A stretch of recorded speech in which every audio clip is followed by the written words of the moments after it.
नाज़रीन, लीगी क़ायद नवाज शरीफ की वतन वापसी के लिए PMLN की हिकमत अमली सामने आई है। गो कि वो मुत्तहिदा अरब इमारात और सऊदी अरब के दौरे के बाद 2 हफ्तों के लिए अहल खाना के साथ यूरोप चले गए हैं, मगर वज़ीर दाखिला राना सना ये दावा कर रहे हैं कि नवाज शरीफ की वापसी में कोई रुकावट नहीं है और वो जल्दी वतन वापस आएंगे। वापसी के बाद वो हिफाजती ज़मानत लेंगे और मुकदमात में बरी होने के बाद वो अमली सियासत में हिस्सा लेंगे। PMLN की इंतखाबी मुहिम भी वो चलाएंगे। वफाकी वज़ीर हैं खुर्रम दस्तगीर, वो कहते हैं कि चीफ जस्टिस उमर अता बंदियाल के होते हुए नवाज शरीफ के मुकदमात ख़त्म नहीं हो सकते। नवाज शरीफ की वापसी के हवाले से मुनासिब फैसला किया जाएगा। नाज़रीन, गुज़श्ता महीना मिडल ईस्ट पाकिस्तानी सियासत का मरकज़ और मंबर रहा। मरियम नवाज भी वहाँ अहम मुलाकातों का हिस्सा रही, मगर पाकिस्तान वापसी के बाद उनका ट्विटर अकाउंट खामोश है और वो खुद भी किसी सियासी महाज पर नज़र नहीं आ रही हैं। मरियम नवाज की इस खामोशी ने भी ज़ाहिर है कई सवालात खड़े कर दिए हैं, जिस पर सियासी तज्ज़ियाकारों की जानिब से मुख्तलिफ चहमगोइयाँ भी जारी हैं। इसी से हमारा सवाल जवाद फैज़ी साहब, मैं आपसे आगाज़ करूँगी। आप सबसे रिक्वेस्ट है, टाइम का ख्याल रखिएगा। जवाद फैज़ी साहब, मरियम नवाज भी वतन वापसी पर खामोश, सियासी हिकमत अमली आपको लगती है या कुछ और है? और ये जो नवाज शरीफ की मुमकिन वापसी से के मुतल्लिक मुख्तलिफ क्या सराइयाँ होती हैं, और अब जिस तरह से राना सना खुर्रम दस्तगीर की बात भी मैंने आपके सामने रखी, तो अब वो अगर वापस आ जाते हैं तो आपको लगता है नून के जो चैलेंजेस हैं उनमें कमी होगी या इजाफा बतौर सियासी जमात नून लीग? जी नहीं, देखिए, पहली बात तो ये है कि पाकिस्तान मुस्लिम लीग नून के साथ जो नून है वो है ही नवाज शरीफ साहब की वजह से, इसलिए उनके आने से इनके लिए आसानियां होंगी।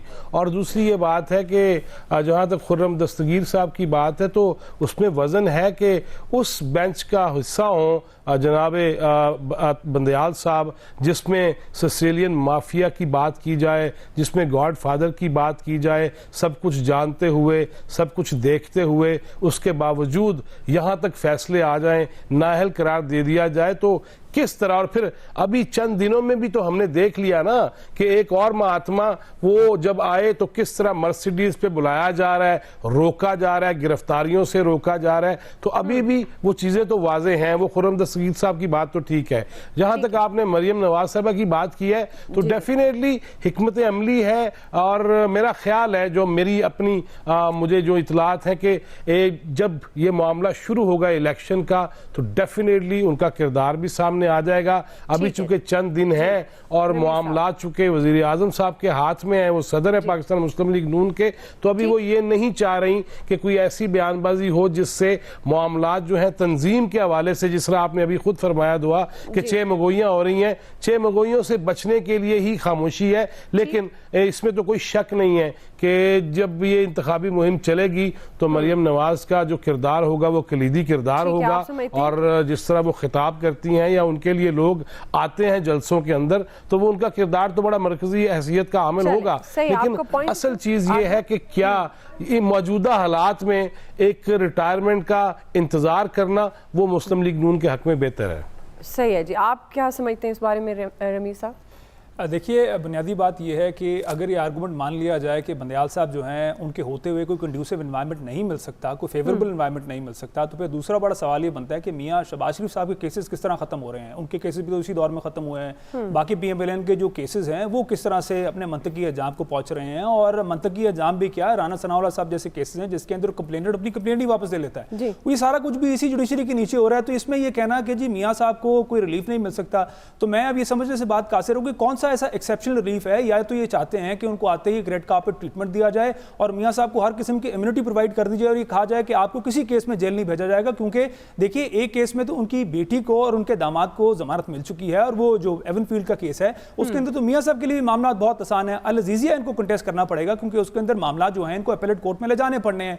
दूसरा, इनका अपना डिस्क्वालिफिकेशन का केस है। अब मामला ये है कि ये सारे के सारे ये जो एक्सपेक्ट कर रही है PMLN कि अगले आने वाले चीफ जस्टिस को बहुत फेवरेबल एनवायरमेंट प्रोवाइड करेंगे, तो मेरा ख्याल ये बातें कह के तो आने वाले चीफ जस्टिस को बहुत कंट्रोवर्शियल बना रहे हैं। क्योंकि अगर आने वाले चीफ जस्टिस काजी फयाज ईसा साहब कोई मेरिट पे भी इनको कोई रिलीफ देंगे तो लोगों ने यही कहना है कि जनाब देखिए इन्हीं का इंतजार कर रहे थे और अब इसी रिलीफ के लिए मियां साहब वापस नहीं आ रहे। और दूसरी इसके अंदर बात मैं ऐड ये करूंगा कि मियां साहब की वापस ना आने से पार्टी का जो एक नैरेटिव था कि हम जो है एंटी एस्टैब्लिशमेंट जो एक लाइन टो कर रहे हैं उसको बहरहाल नुकसान पहुंचा है। लेकिन इसके अलावा पार्टी के लिए जो इससे बड़ा मसला है वो ये है कि इस वक्त जो महंगाई है वो पार्टी के लिए बड़ा एक इंपॉर्टेंट जो एक चैलेंज है वो बन खड़ी हुई है। और उनके जितने एमएनएज एमपी से मेरी बात हो रही है पिछले 1-2 हफ्तों से, वो सारे इस बात को कंसीड करते हैं कि उनको वोटिंग के अंदर ये महंगाई का बहुत बड़ा हिट लेना पड़ेगा। बिल्कुल बिल्कुल, ये बात दुरुस्त है आपकी। हाफिज तारिक साहब, नून लीग के चैलेंजेस में कमी होगी या इजाफा? नवाज शरीफ की जो हिकमत अमली तैयार हो रही है, जाहिर है कोई हतमी बात तो नहीं हुई, राना सरा की बात हम सामने रख रहे हैं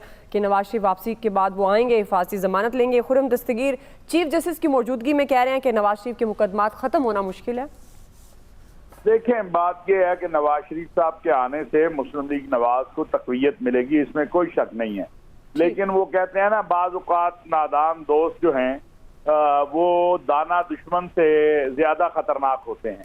ये जो बात अभी मुझसे पहले साहब कर रहे थे, ये बिल्कुल दुरुस्त बात है। भाई मियाँ साहब आएंगे, ये बात अब वाज़े है और क्लियर है कि बहुत सी चीज़ों में मियाँ साहब के मुकदमात में बहुत सी बातें नहीं कही जा सकती, बहुत सी बातें कही जा रही हैं कि क्या हुआ, किस तरह हुआ, वो अब सामने आता चला जा रहा है। लिहाजा जब मियाँ साहब आएंगे, ये सारी चीज़ें अदालत में आएंगी तो लाजमी बात है कि उनको रिलीफ मिलेगा। लेकिन सारा बोझ काजी फायज ईसा साहब पे डाल देना, ये भी दुरुस्त बात नहीं है। काजी फायज ईसा साहब इसलिए चीफ जस्टिस नहीं बन रहे कि उन्होंने इलेक्शन जो है वो नून लीग को जितवाना है या उन्होंने इमरान खान साहब को जो है वो फांसी लगाना है।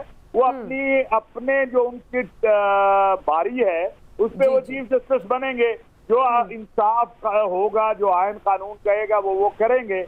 लेकिन मियाँ नवाज शरीफ साहब के आने से ही मुस्लिम लीग नवाज की जो है वो इंतखाबी कैंपेन बनेगी, और अगर मियाँ साहब नहीं आते तो उसका नुकसान होगा मुस्लिम लीग नवाज। जी हामिद साहब, आप किस तरह से देखते हैं? आपको लगता है कि नवाज शरीफ की वापसी से जो नून लीग की एक सियासी में बेहतरी आएगी? और जो ख़ास तौर पर जिसकी रमीज़ ने भी बात की कि ज़ाहिर है जब इंतखाबात होने अवाम में जाना है तो ये जो महंगाई वाला सेक्टर है, जिस तरह से अवाम मुश्किलात से पिस रही है महंगाई की वजह से, ये एक बहुत बड़ा फैक्टर हो सकता है नून लीग की जो उनकी एक फॉलोइंग है या उनकी जो एक मकबूलियत है उसमें कमी। लेकिन आप समझते हैं कि नवाज शरीफ इसको काउंटर कर सकेंगे?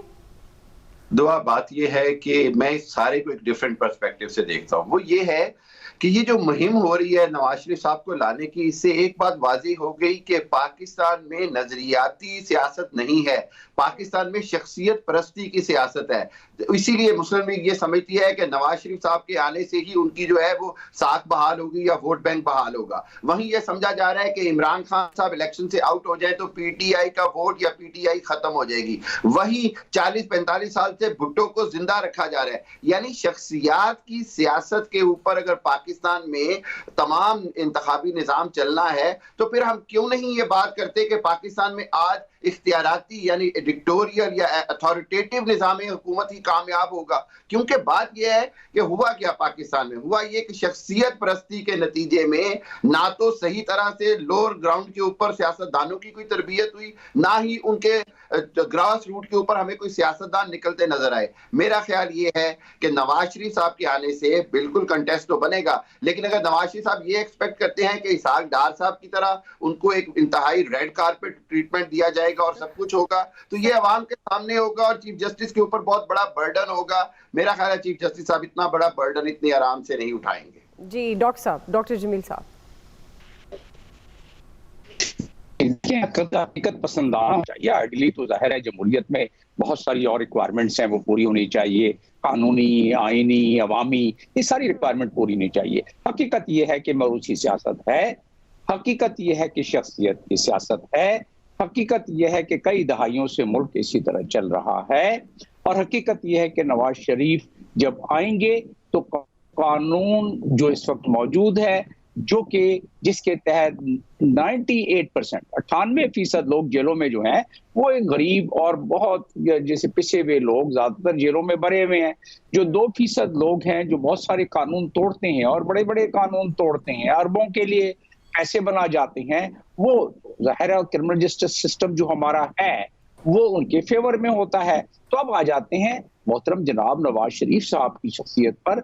अगर इस पे सिर्फ कानूनी नुक्ते से देखा जाए तो अपील और रेफरेंस के बारे में क्रिमिनल जस्टिस सिस्टम का कोड ऑफ क्रिमिनल प्रोसीजर का चैप्टर 31 मौजूद है, और उसके तहत वो प्रोटेक्टिव बेल भी ले लेंगे, वो उसके तहत जब अपील भी कर लेंगे उनको उसके तहत उनको जमानत भी मिल जाएगी। उसके तहत जिस तरह बाकी केसेस में बाकियों को जान खुलासी हो गई है उनकी भी हो जाएगी और इलेक्शन में हिस्सा लेंगे, क्योंकि एक फेस चाहिए।